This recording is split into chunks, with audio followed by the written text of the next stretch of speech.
Le principe, c'est d'avoir une personnalisation du parcours tout au long de l'expérience. On ne veut pas perdre de temps, on ne veut pas qu'on nous propose des contenus qui ne nous intéressent pas, des produits qui ne nous intéressent pas. Et donc avec la connaissance du client, au choix du client bien sûr, on va pouvoir lui apporter des solutions plus pertinentes. Alors on a les historiques d'achat du client ou ses choix personnels qu'il a lui-même décidé. Par exemple, des choses toutes simples comme les allergènes. Il y a 14 allergènes obligatoires à déclarer sur les produits en Europe.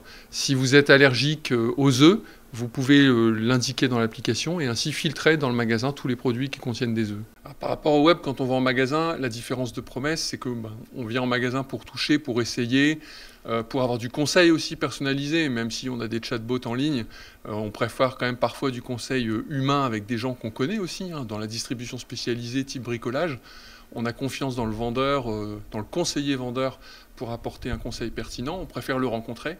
Et ensuite, on fait sa commande, et cette commande, elle peut être une commande web. On peut passer la commande web en magasin avec du conseil, du coup, humain. On est en projet avec 2 très grands distributeurs français aujourd'hui.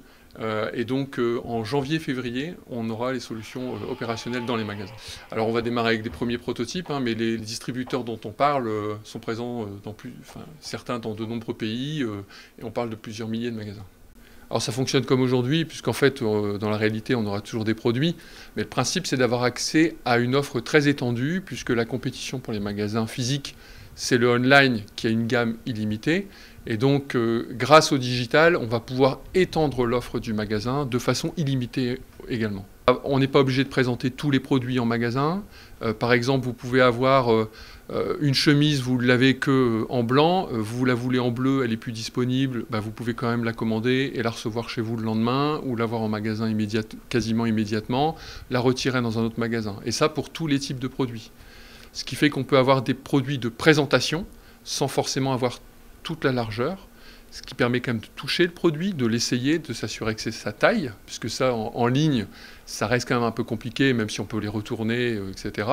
On peut s'assurer que le produit convient et l'avoir dans la taille, le coloris choisi.